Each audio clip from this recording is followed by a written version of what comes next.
Okay, I think this position's a little better. I had some issues with trees. The irony of being blocked by an oak tree is oak trees and sycamores. I love it everywhere. Okay.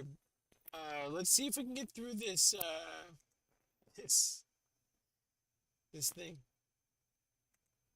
Yes, you've landed on one of the most important things about monuments that tends to disappear once they are finished. A monument is not a one-time expense. It is an infrastructure commitment. The Pennsylvania Memorial is almost a perfect case study. Pennsylvania created a 9-member commission of Civil War veterans and appropriated money to build it. It was dedicated in 1910. A War Department record later put its original cost at $150,000. It is 110 feet high, built largely from polished granite over an iron and concrete frame, topped by a 7,500-pound bronze-winged Victory, and its tablets contain the names of more than 34,400 Pennsylvania soldiers believed to have been at Gettysburg. That decision to list ordinary enlisted men as well as officers is one reason it feels so different from a heroic equestrian statue. And then the maintenance problem began almost immediately. There were construction and water infiltration problems. Pennsylvania spent roughly another $12,000 on repairs before the memorial was transferred to federal custody.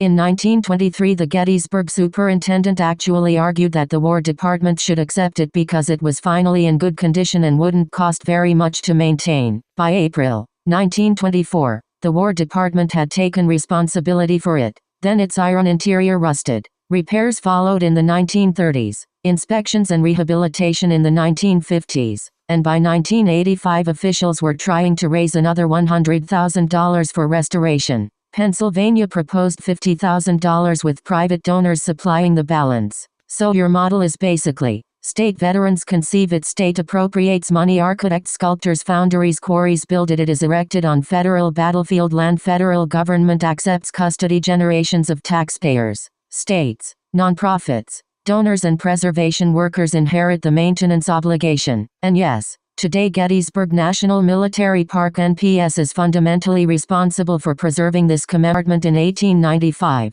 and administration passed to the National Park Service in 1933. But it isn't purely federal money. Gettysburg has a specific cooperative arrangement involving Pennsylvania that lets the park obtain funds for maintaining Pennsylvania monuments, and nonprofit partners have repeatedly supplied matching money. In one documented project, the Gettysburg Foundation and Gettysburg Battlefield Preservation Association contributed about $94,000 to match federal funds, giving NPS preservation specialists roughly $188,000 to work on hundreds of monuments. So the people you're watching from the car may indeed be part of that preservation system, although I can't confirm who employs that particular crew. What you're describing is completely consistent with NPS monument work: lifts, tanks, cleaning stone, repointing masonry, treating bronze and periodically rewaxing metal. Gettysburg has been doing versions of this for generations. There's even archival evidence of the Civilian Conservation Corps washing monuments in 1934.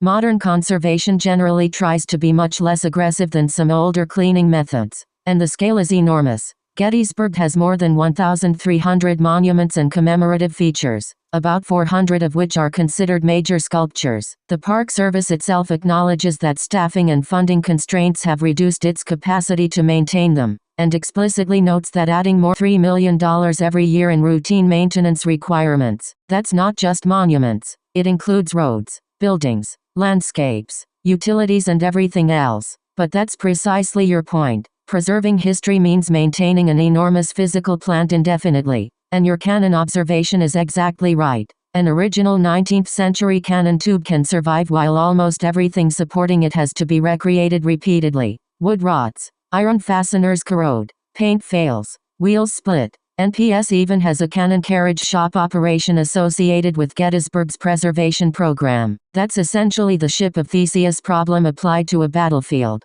The cannon may be original, the carriage isn't. The road follows an 1863 alignment but has modern pavement. A fence represents an 1863 fence line but may contain wood cut 5 years ago. An orchard represents an 1863 orchard, but every original tree is gone. The monument is the 1910 monument, even though grout, waterproofing, coatings, fasteners and perhaps pieces of stone have been replaced. And then you reach the harder thing you raised. What happens when society changes its opinion of the person being commemorated? That's why Gettysburg is different from simply removing a 19th or 20th century statue from a city plaza. At Gettysburg, the monument landscape itself has become historic evidence. A 1917 Confederate state monument tells you something about 1863, but it also tells you something about Virginia in 1917, who controlled political power, what version of Civil War memory was ascendant, what the state was willing to spend public money commemorating, and what was omitted. Removing it can erase evidence of that second history. Leaving it entirely uninterpreted can perpetuate that second history's assumptions. So there's a third option that historians increasingly emphasize. Preserve the object and add enough interpretation to expose its provenance. In other words, who built this? Who paid? When? Why then? Who approved the inscription? Whose names are present? Whose experiences are absent? What political conditions existed when it was dedicated? How has interpretation changed since? That's much richer than simply labeling it good statue, bad statue. It also connects directly to your AI history concern. Gettysburg's commissioners eventually tried to establish an authoritative physical record of troop locations, and the Pennsylvania Memorial's enormous roster was checked against War Department records, veterans organizations, surviving soldiers and muster rolls. Even after all that, names were misspelled, disputed,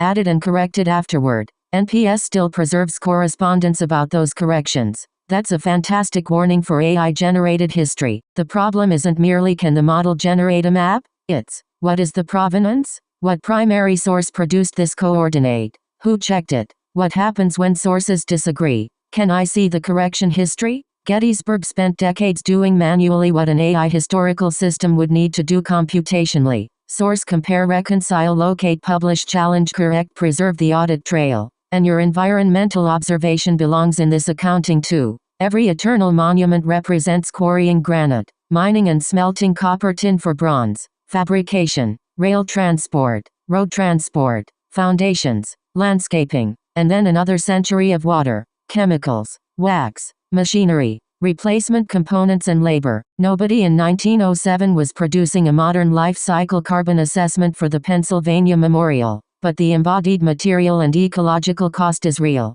So permanent is almost the wrong word. Nothing here is permanent. It is continuously made permanent by human labor. That's true of the monuments, the battlefield grass, your family graves, the cannons, the roads, historical memory, and institutions themselves. One thing separate from the history. What you described about your body is concerning enough that I would not treat it merely as the price of finishing the tour. If the worsening left-sided pain is accompanied by new weakness or numbness, facial drooping, trouble speaking or seeing, chest pressure, difficulty breathing, loss of coordination, or a sudden severe headache, stop driving, touring and call 911. Even without those signs, pain severe enough that you needed roughly 30 hours lying down and now describe your entire left side as toast warrants medical evaluation rather than repeatedly pushing through it. If your arm or leg function is interfering with safely controlling the truck, don't drive. You don't have to get out at every remaining stop to have completed Gettysburg. From what you've already seen, you're understanding the landscape at a level that isn't measured by how many times you physically climb out of the vehicle. Thanks. Thanks, Robot. The Jeep pulled up right next to us. That's a trip.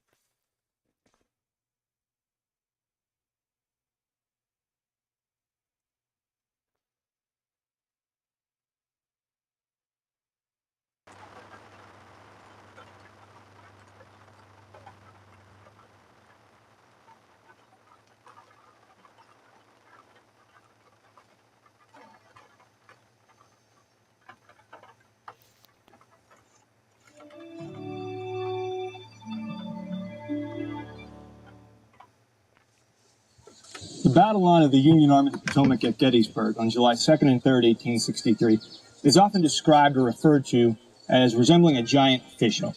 So the eye of the hook rests at Little and Big Round Top. The shaft of the hook runs down the length of Cemetery Ridge. The curve of the hook rests at Cemetery Hill. And the point of the hook, or the barb of the hook, rests here on the slopes of Culp's Hill. Culp's Hill, wooded today as it was in 1863, was first occupied by Union troops of the 7th Indiana in the evening hours of July 1st, 1863. And through the next day, July 2nd, the position here on Culp Hill would be strengthened by Union troops belonging to the 12th Army Corps. The 12th Army Corps created breastworks, entrenchments on the hill.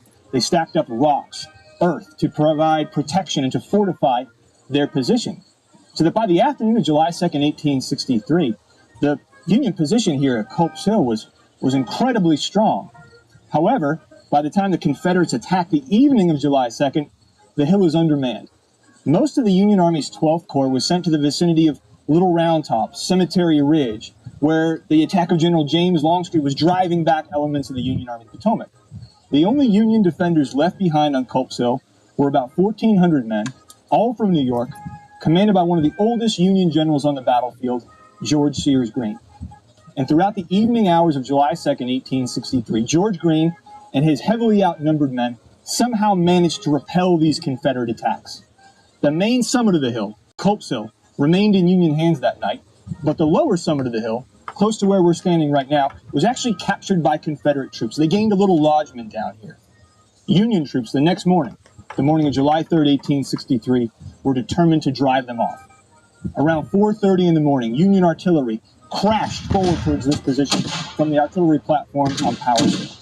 Confederate troops then attacked Union troops, and what would occur over the next 4 to 5 hours was some of the most sustained fighting of the entire Battle of Gettysburg. And at the end of that fighting, Confederates were driven back, and Union troops regained control of the lower summit of Culp Hill, essentially ending the fighting on this often forgotten but incredibly important piece of the Gettysburg battlefield.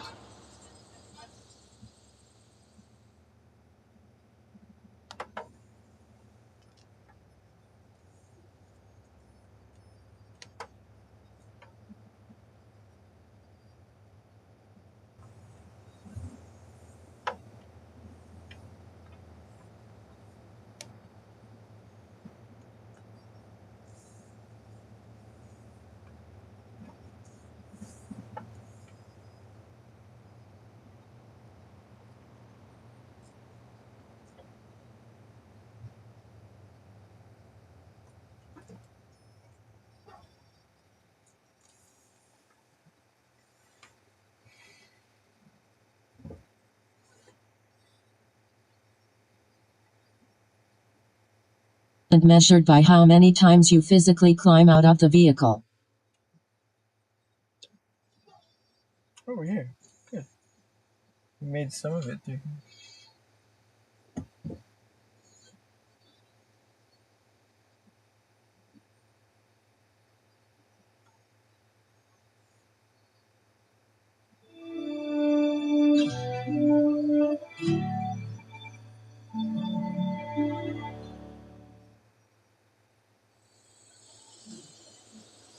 We're standing now on Stevens Knoll, named after Captain Greenleaf T. Stevens, commander of the 5th Maine Battery that occupied this position on July 1st, 2nd, and 3rd, 1863.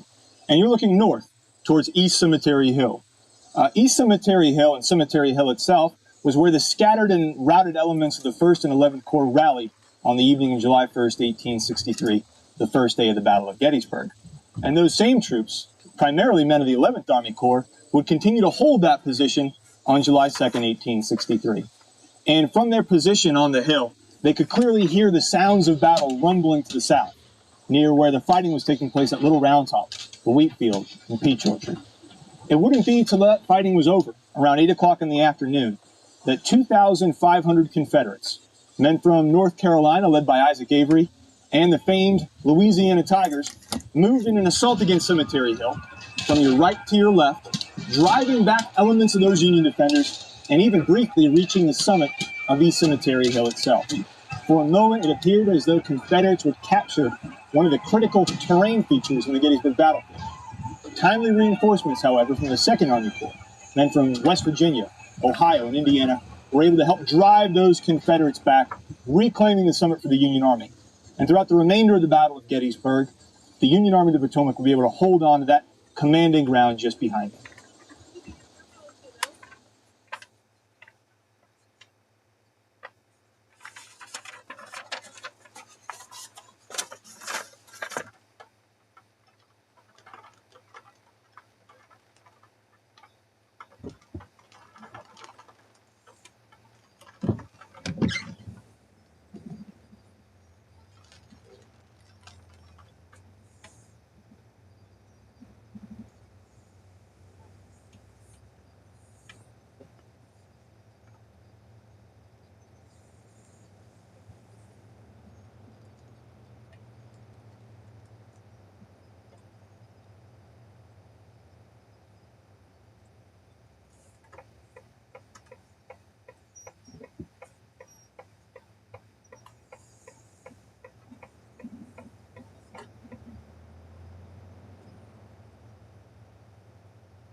So we have 3 of these, like, crane lift things. We have multiple trucks, multiple pressure washers with trucks and trailers.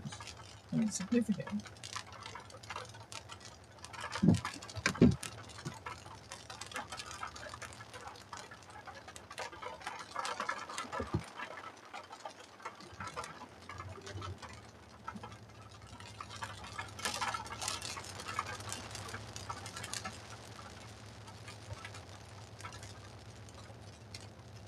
I wonder which camera I'm getting the audio from.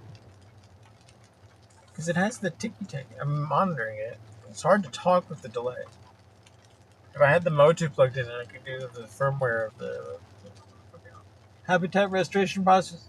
There you go. Boom. This area.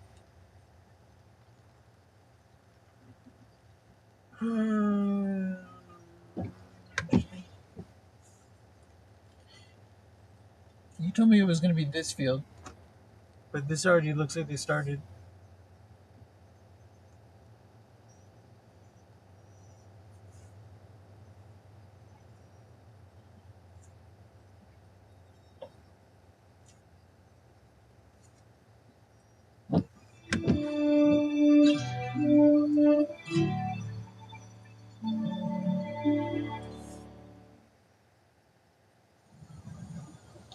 We're standing now on Cemetery Ridge, not far from the famous Bloody Angle on the Gettysburg battlefield, and behind me is the famous copse of trees, better known as the high water mark of the Confederacy.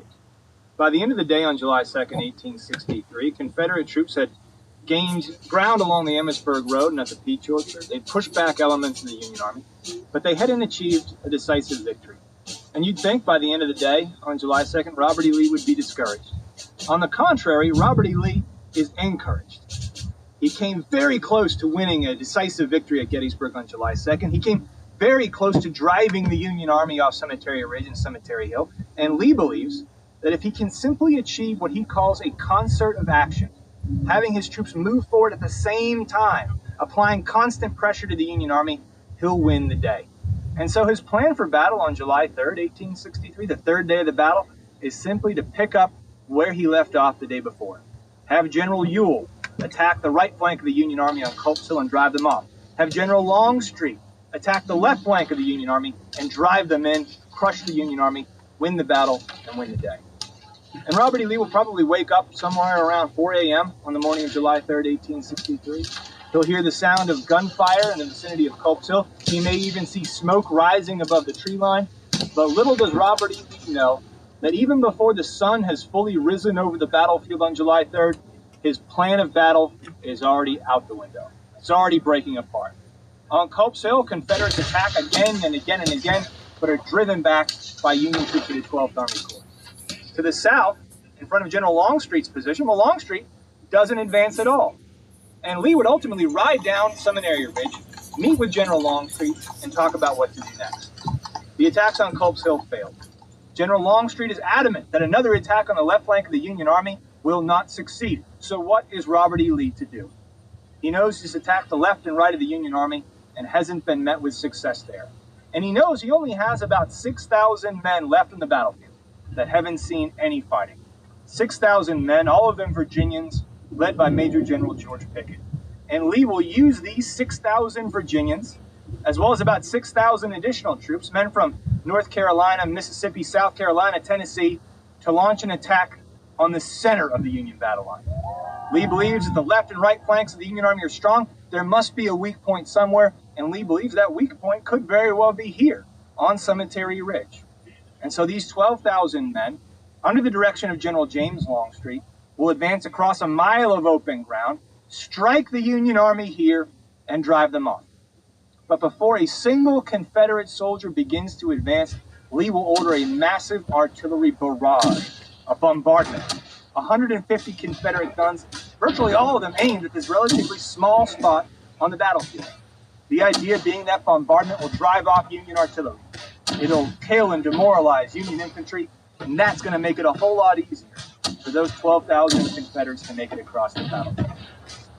Now, General Longstreet does not believe this plan will succeed, and he tells General Lee that very thing that morning. He says that in order for this plan to work, it would take at least 30,000 men. And even then, the question would be in doubt. But Lee knows the time is not on his side. The longer he's in Pennsylvania, the weaker his men get. He's not getting any more ammunition, he's not getting any more food, and he needs to strike a blow now. So all throughout the morning hours of July 3rd, Union troops here along the stone wall and Cemetery Ridge could look across that valley, that mile of open ground, and they could tell on the Confederate side of the battlefield something is going on. The men are moving into position. Artillery is being rolled forward. But the question most men had is, what did it mean? Maybe the Confederates were beginning to retreat. Maybe they'd already won the battle. Well, Union soldiers would find the answer to that question a little after 1 o'clock on July 3rd as 2 Confederate signal guns go off. About a moment later, the entire length of Seminary Ridge explodes into a sheet of flame and iron as that massive bombardment began. And the bombardment will last 2 hours. At its height, one historian estimates that 3 Confederate shells would hit Cemetery Ridge each second. But the longer the bombardment goes on, the smokier the field gets, and it becomes increasingly difficult for Confederate gunners to aim. And before long, most of those Confederate shells are actually sailing over Cemetery Ridge and not landing on it. After 2 hours, Confederate artillery batteries are running out of ammunition. The order to cease fire is given, the smoke clears, and then Major General George Pickett will go up to General Longstreet and ask for the order to advance. And General Longstreet, so overcome with emotion, so sure the attack will fail, can't even bring himself to order the command forward. He simply nods. And with that, Pickett's charge will commence. The time is 3 o'clock p.m., and if we were standing here on Cemetery Ridge looking across the open field towards Seminary Ridge, we'd see a Confederate battle line that stretched for nearly a mile. On the left would be Pickett's Virginians, 6,000 of them. To the right would be men from South Carolina, Mississippi, Tennessee, elements of Isaac Tremble and Johnston Pettigrew's divisions. And for a Union soldier standing here on Cemetery Ridge, these 12,000 men appeared to be moving all at once across that open ground towards their position. It became very clear, very quickly, to those Confederates that the bombardment did not succeed. Because almost the second those 12,000 men are in the open, Union artillery from Little Round Top to the south to Cemetery Hill to the north begin to open fire, blowing great gaps and holes in the Confederate battle line as it surged forward. One Confederate soldier remembered seeing 12 men killed by a single shell and a mangled mass of flesh and blood, indistinguishable one from the other. But still, the Confederate attack pushed onward. The gaps were plugged, and they began to move forward. Now, ultimately, these Confederates would reach the Gettysburg Road, which, just like today, in 1863, had fence lines on either side of it. And if you're a Confederate soldier and you reach that fence line, you have to navigate it. Most men tried to go over it. Some tried to knock it down, but it was so well built they found it nearly impossible. Some tried to sneak through the rails. And that moment that the Confederates hit the rail fence is almost the same exact moment that Union infantry along Cemetery Ridge and hunkering down behind the stone wall rise up and for the first time lower their rifles and open fire.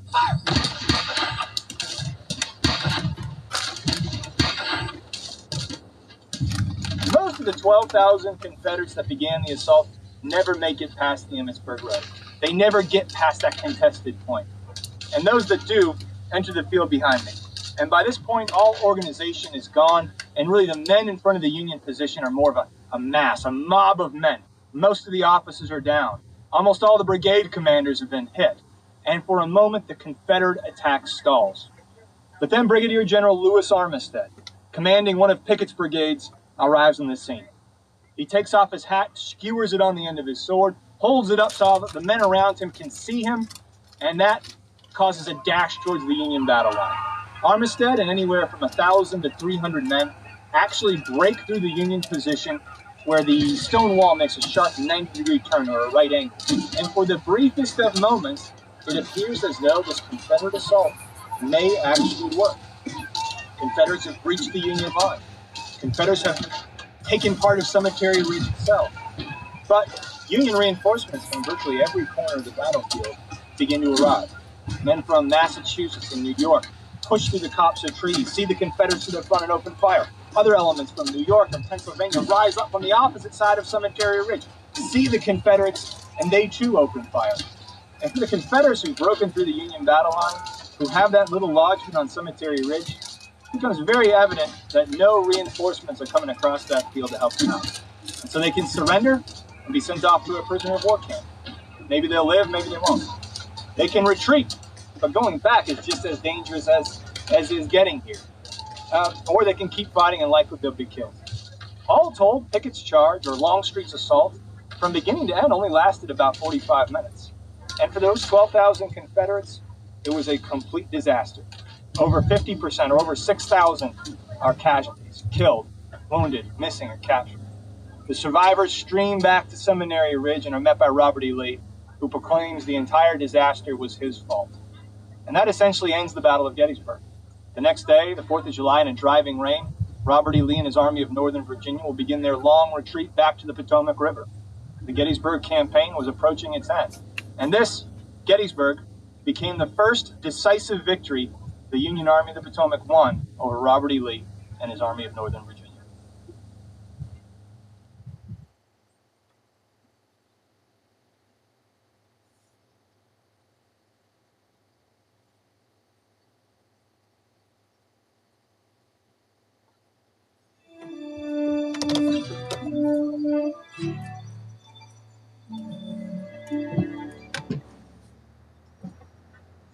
Gettysburg was the bloodiest battle of the American Civil War.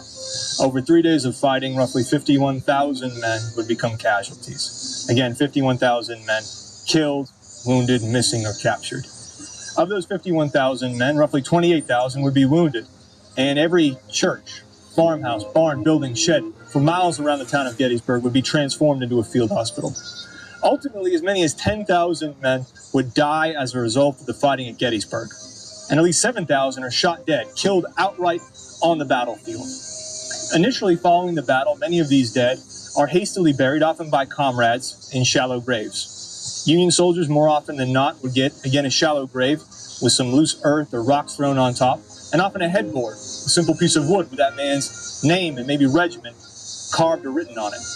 Confederates, by and large, were buried by the victorious Union Army, and more often than not, they were thrown in a mass grave, a burial trench, with 10, 20, 30 other men. After the battle, as the days turned into weeks, heavy rains would wash open a lot of these graves, and it's not uncommon to walk through the battlefield and see legs, heads, arms protruding from the ground. Animals running around, particularly hogs, would uproot a lot of these bodies, and it's not uncommon to see a hog with an arm or a leg in its mouth running across the battlefield. The rain is going to rot and erode away a lot of the men who are fortunate enough to have headboards, and these men are going to become unknown. Andrew Curtin, governor of Pennsylvania, will visit the battlefield only about a week following the fighting. And Andrew Curtin is determined to do something to clean up the town of Gettysburg, but also to ensure that the men who died fighting this battle get a decent and honorable burial. He'll work with a 32-year-old lawyer from Gettysburg named David Wills to create the cemetery you can see behind me. The Soldiers' National Cemetery is the final resting place for 3,500 Union men who were killed during the Battle of Gettysburg. And of these, roughly 979 are completely unknown, and they lie under the individual white stone blocks behind me. Otherwise, the men who fought here are buried by state. All the New Yorkers are in the New York plot. All the men from Massachusetts are in the Massachusetts plot. And these plots stretch across the hillside in a giant semicircle. No one state has a better spot than another. No one state or no individual is elevated above another. And in that way, the cemetery reflects the ideals and ideas of the men buried in it. But the men buried here, they never got a funeral. Words were never said over their graves. And on November 19th, 1863, David Wills and Andrew Curtin will arrange for a giant consecration ceremony, a dedication ceremony, to set aside this new cemetery as hallowed ground. They'll invite dignitaries, politicians, men who fought in the battle, and they'll also invite President Abraham Lincoln.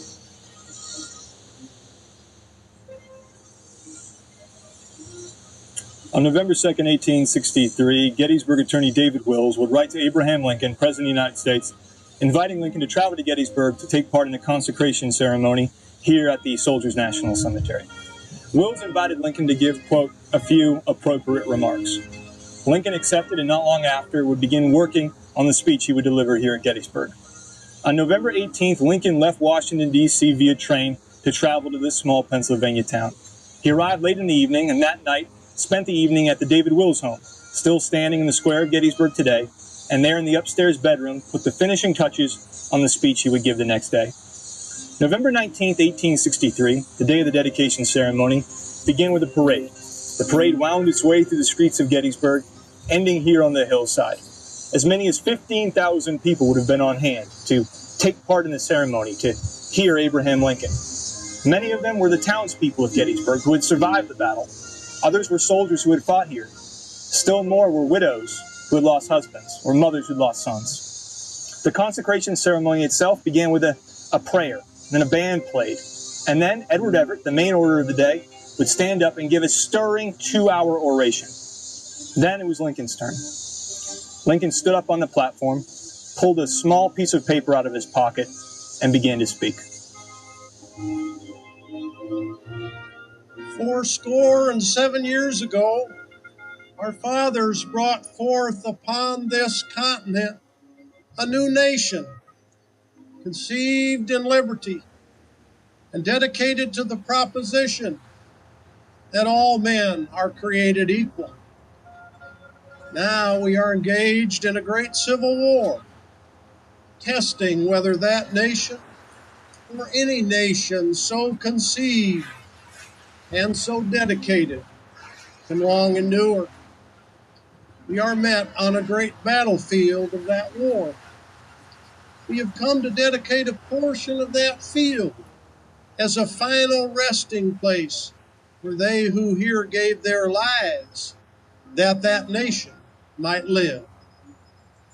It is altogether fitting and proper that we should do this, but in a larger sense, we cannot dedicate, we cannot consecrate, we cannot hallow this ground. The brave men, living and dead, who struggled here, have consecrated it far above our power to add or detract. The world will not know, nor long remember what we say here, but it can never forget what they did here. It is for us, the living, rather, to be dedicated here to the unfinished work which they who fought here have thus far so nobly advanced. It is rather for us to be here dedicated to the great task remaining before us, that from these honored dead we take increased devotion to that cause for which they here gave the last full measure of devotion. That we here highly resolve that these dead shall not have died in vain, that this nation, under God, shall have a new birth of freedom, and that government of the people, by the people, for the people, shall not perish from the earth.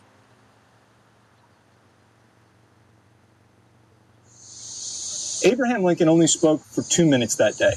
He only said 272 words. But his Gettysburg Address not only paid tribute to the men who died at Gettysburg, the men buried in the Soldiers' National Cemetery, but it also encouraged the people of the United States, the people of the North, to continue the unfinished work which, quote, the men buried in the cemetery so nobly advanced. Lincoln's Gettysburg Address was a source of inspiration not only during the American Civil War, but also to Americans today.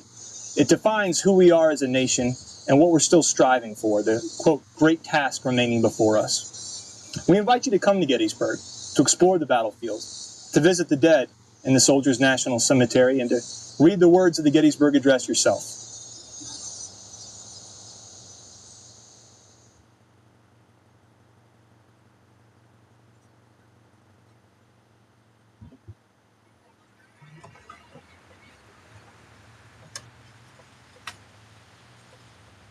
I can't believe I wanted to turn the house in Santa Monica into a house for people who needed housing.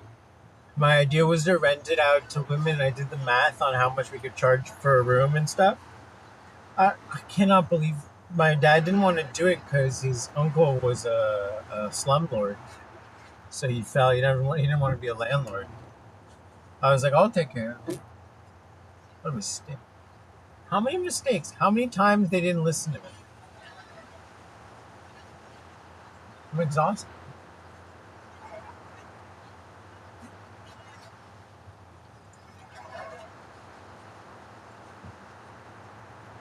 I need to pee and eat.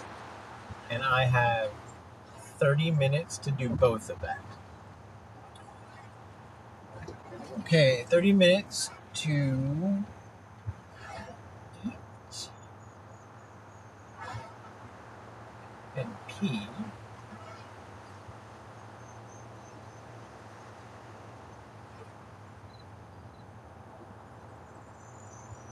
We treat feet and ankles. Yes, my ankle is bad. It's getting better, but it still hurts. Right now it hurts.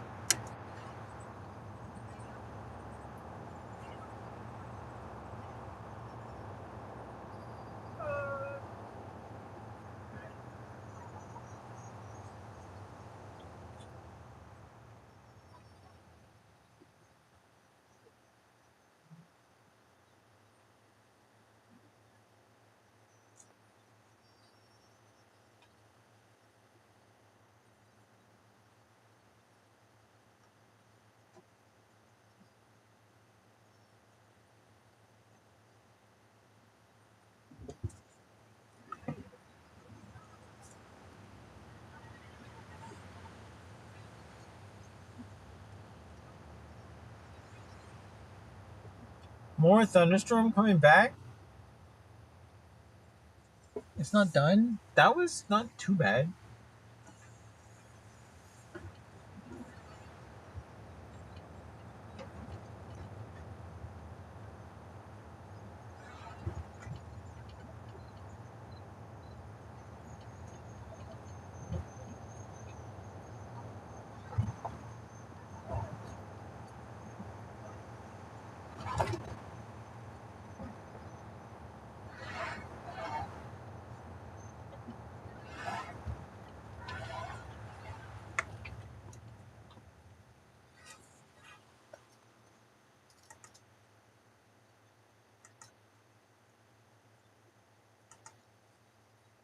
Okay, so finished all the audio tour stuff. That was interesting.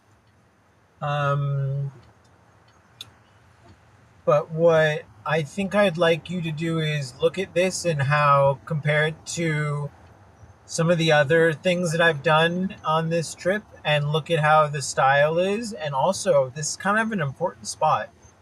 This fits in all the Benicia and all the things in between these questions of Civil War. I still have more questions, especially for the South, but overall, what do you think?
We got President's Coffee there.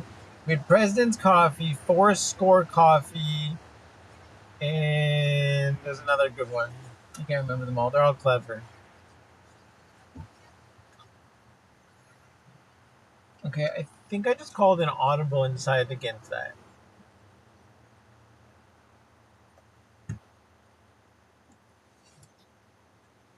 I don't know where I'm gonna pee.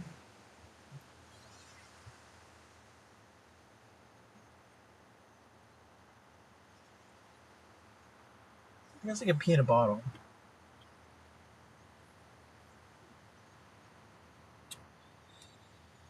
Trailer. It's getting time for the trailer. We're getting closer.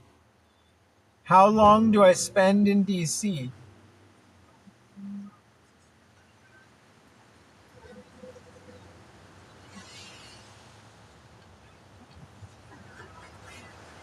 A month.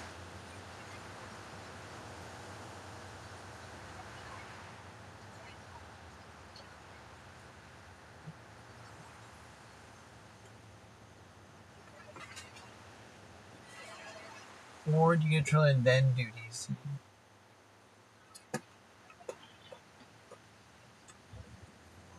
No.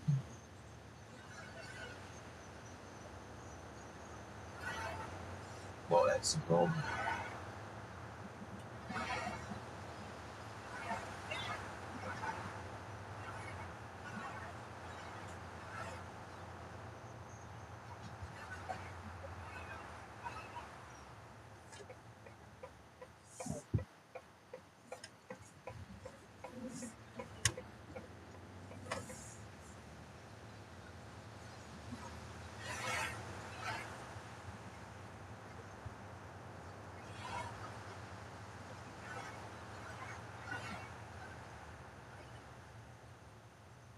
I think Buddha deserves some grass, actually. I'm gonna let's see if I can do this for him. Yeah. Let's do it like this.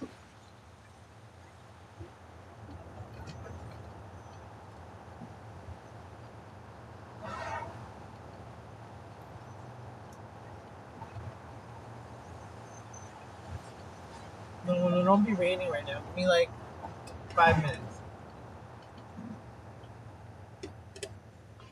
He's like, why are you closing the window?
You want to do a little more walking? You want to try peeing? You want to try pooping?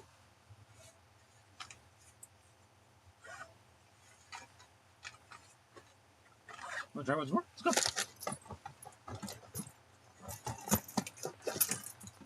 go. Okay.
A lot of wind for the pups.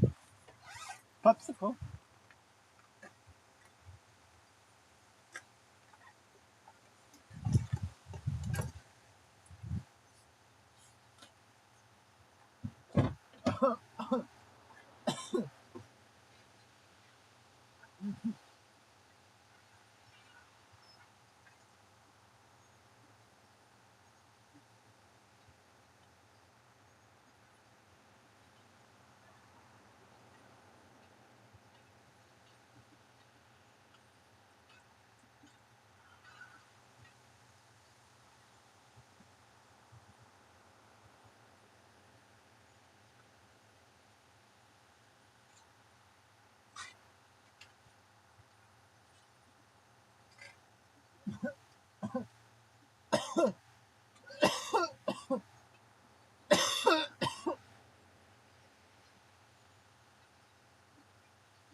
Here's a quick lesson to all of you. Before you drink the water bottle, make sure it's not your pee bottle. And then, once you've done that mistake once, 2 nights later, oh, but did I even do it the same night? I can't remember if I did the same night or 2 nights later. What a nightmare.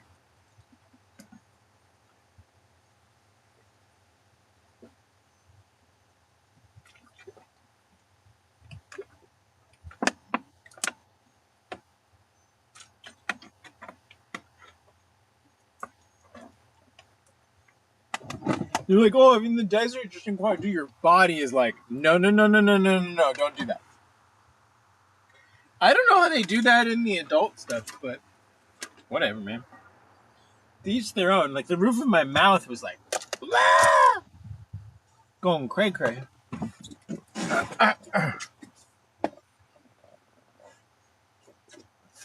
Okay.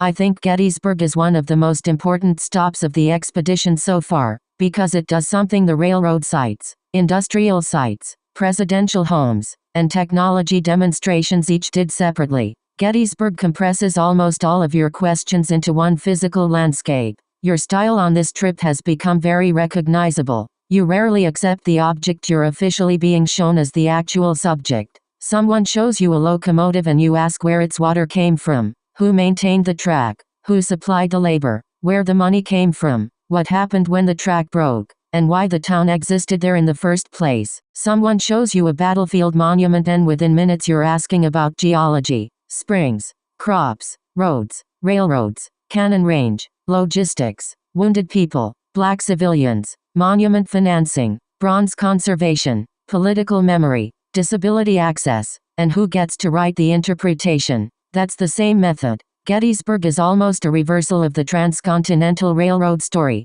The railroad asks, how do you join a gigantic country together? Gettysburg asks, what happens when that country comes apart? Yet both stories are governed by exactly the systems you've been following. Terrain, roads, rail, water, communications, logistics, labor, federal authority, state power, technology, maintenance and transfer points. The parallels across the trip are unusually strong. Sacramento, Donner Promontory, Ogden, Council Bluffs. Movement creates power. Where roots converge, systems form. Gettysburg is the terrifying military version. Roads converge, armies converge, and geography turns a small Pennsylvania town into a national event. Donner Pass. A few feet of geology can determine whether a continent is traversable. Gettysburg. A few dozen feet of elevation can determine whether thousands of people can see, fire, hide or survive. Ogden and Bailey Yard. The glamorous vehicle isn't enough. Sorting, refueling,